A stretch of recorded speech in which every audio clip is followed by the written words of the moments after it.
We have reporters at the ready to go over all of these new and developing storylines, and we're going to start with MS Now contributor Inzamam Rashid in Dubai for us. So, Inzamam, you've just gotten new word on where the back and forth on the Iranian 14-point proposal stands. What's the update? Yeah, and it's been intense back and forth as well, Alex, this weekend. It's been a weekend full of diplomacy that's been taking place between Iran and the US via Pakistan. And the latest is that the US has now responded officially to the Iranian 14-point peace proposal that was passed via the Pakistanis.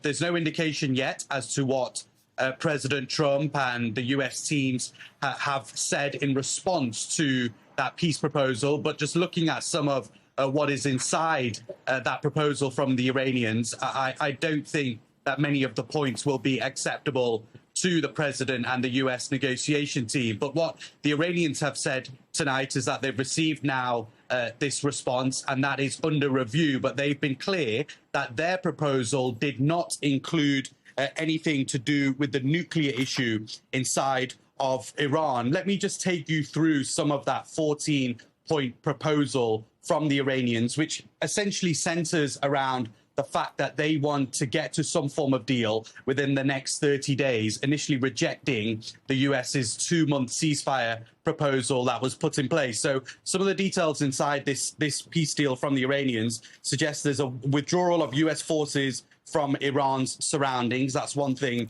that they're demanding. They want the lifting of the naval blockade and a new mechanism for the Strait of Hormuz.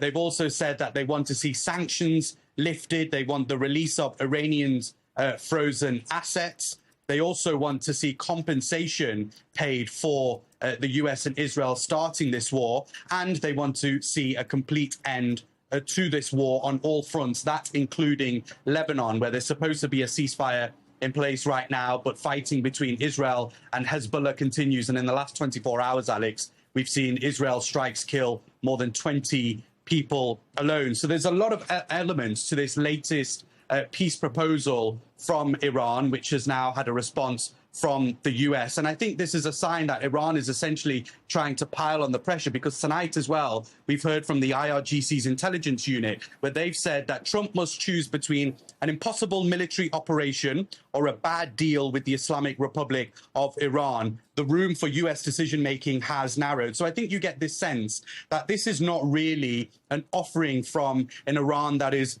desperate for peace talks and is ready to capitulate to some of the US demands. To me, it kind of feels more like the Iranians have gone to President Trump. Well, look, you guys need a deal more than we do. So the ball is essentially in your court, and this is the price that you've got to pay. So I think this is an important point, because whilst there is this diplomatic activity taking place and now the response from the US, on the other hand, you've got fears that this war could potentially reignite in terms of the fighting. Yesterday, a senior source, a diplomat inside Tehran, had said to me that he feels hostilities will reignite as a result of the peace process not really getting anywhere. But there is a response now from the US, and the Iranians are reviewing that. Alex.